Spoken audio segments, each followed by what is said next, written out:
시청자 여러분 안녕하십니까? 이스라엘의 백신 성공 스토리를 들을 때마다 문재인 정권에 대한 분노가 치밀어 오릅니다.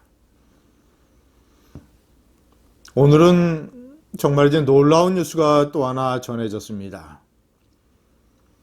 이스라엘의 벤자민 네타냐후 총리가 백신을 확보하기 위해서 미국의 파이자 제약회사 CEO에게 30번 이상 전화를 했다는 내용입니다.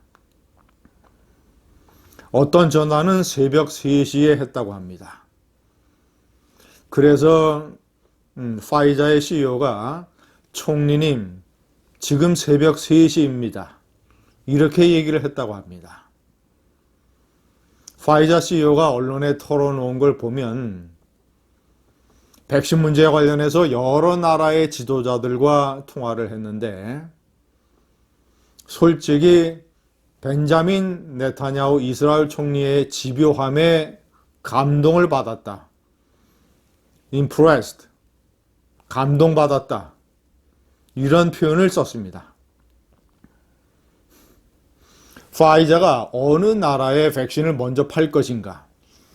모든 게 다 사람이 하는 일이라 네트워크를 어떻게 동원하느냐, 그리고 어떻게 파이자 CEO를 설득하느냐, 이것이 문제의 핵심 아니겠습니까? 그 시간에 문재인은 뭐 했습니까? 추미애를 동원을 해서 윤석열 때려잡는 데에 정신이 완전히 팔려 있었습니다. 한 나라의 대통령이라는 사람이 국민의 안전과 생명과 자산에 가장 중요한 일인 코로나 백신을 구입하는 데에 정신을 제대로 쏟지도 않고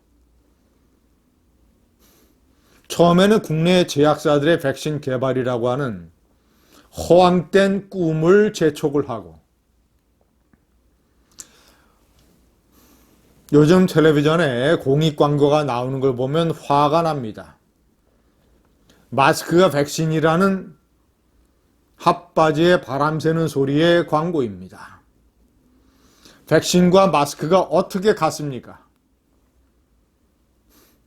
마스크를 열심히 쓰면 코로나에 걸릴 확률이 줄어든다고 하더라도 마스크를 쓰는 세월은 자영업자들의 피와 눈물의 세월이요. 경제가 꽉 막힌 세월이요. 많은 국민이 불편함을 겪고 코로나 우울을 겪는 세월입니다. 이 피눈물과 코로나 우울을 줄이기 위해서 이스라엘, 영국, 싱가포르, 전 세계 선진국들은 지도자들이 나서서 백신 구입을 서둘렀는데 그 기간 동안에 윤석열 때려잡기에 몰두했다가 이제 겨우 한다는 말이 마스크가 백신이라고 하는 국민 염장 지르는 소리를 하고 있습니다.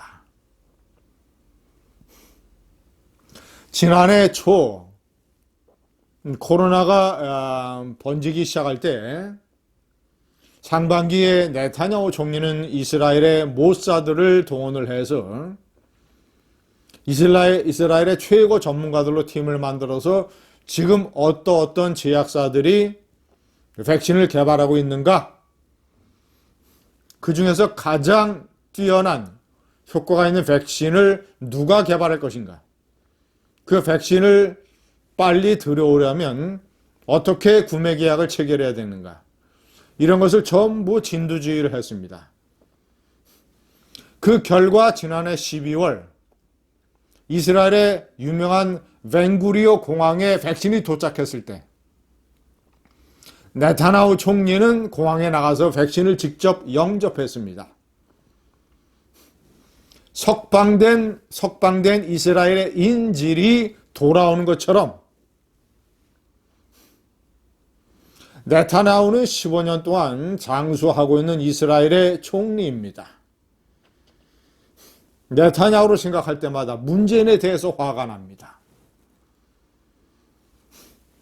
네타냐후는 첫 번째, 미국의 MIT에서 매사추세츠 공과대학, 유명한 대학이죠. 여기서 건축학 학사를 받았습니다. MIT에서 석사 학위를 받았습니다. 하버드대에서 박사과정을 수료했습니다. 미국 통입니다. 미국 통이기 때문에, 미국에서 그렇게 공부를 했기 때문에 미국을 어떻게 움직일 수 있는가, 어떻게 움직여야 하는가를 잘 알고 있습니다.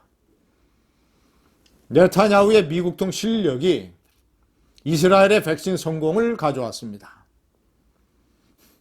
미국에 대해서 깜깜이 어설픈 반미 반일주의자 문재인, 네타냐후의 형은 국민적 영웅입니다.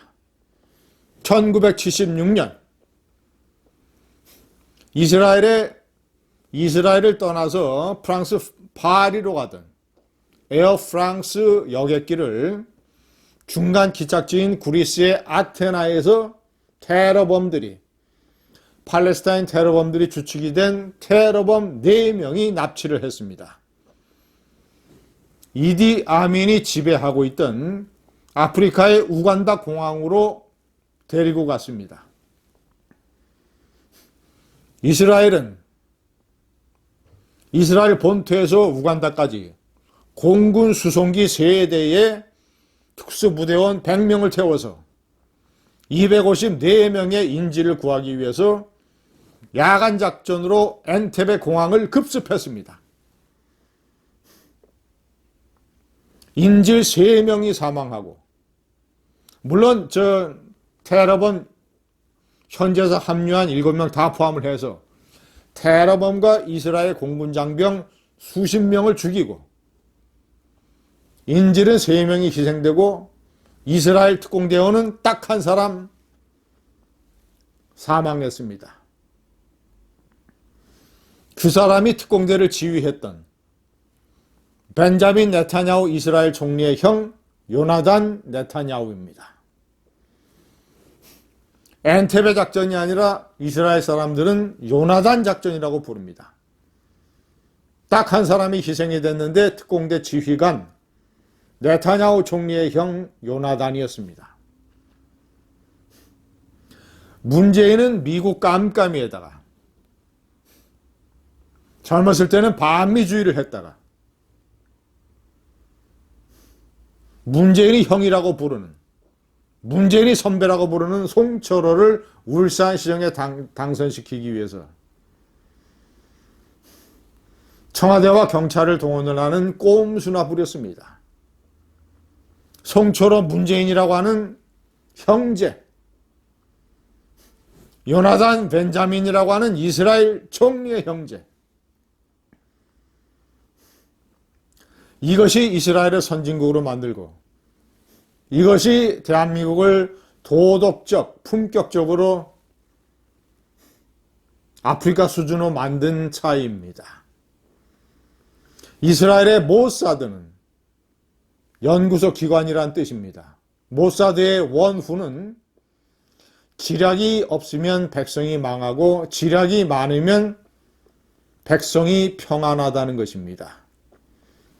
지략이라고는 눈꼽만큼도 찾아볼 수 없는 문재인과 국정원, 친북주의, 이 국정원 때문에 국정원이 백신에서 한 일이 뭐가 있습니까?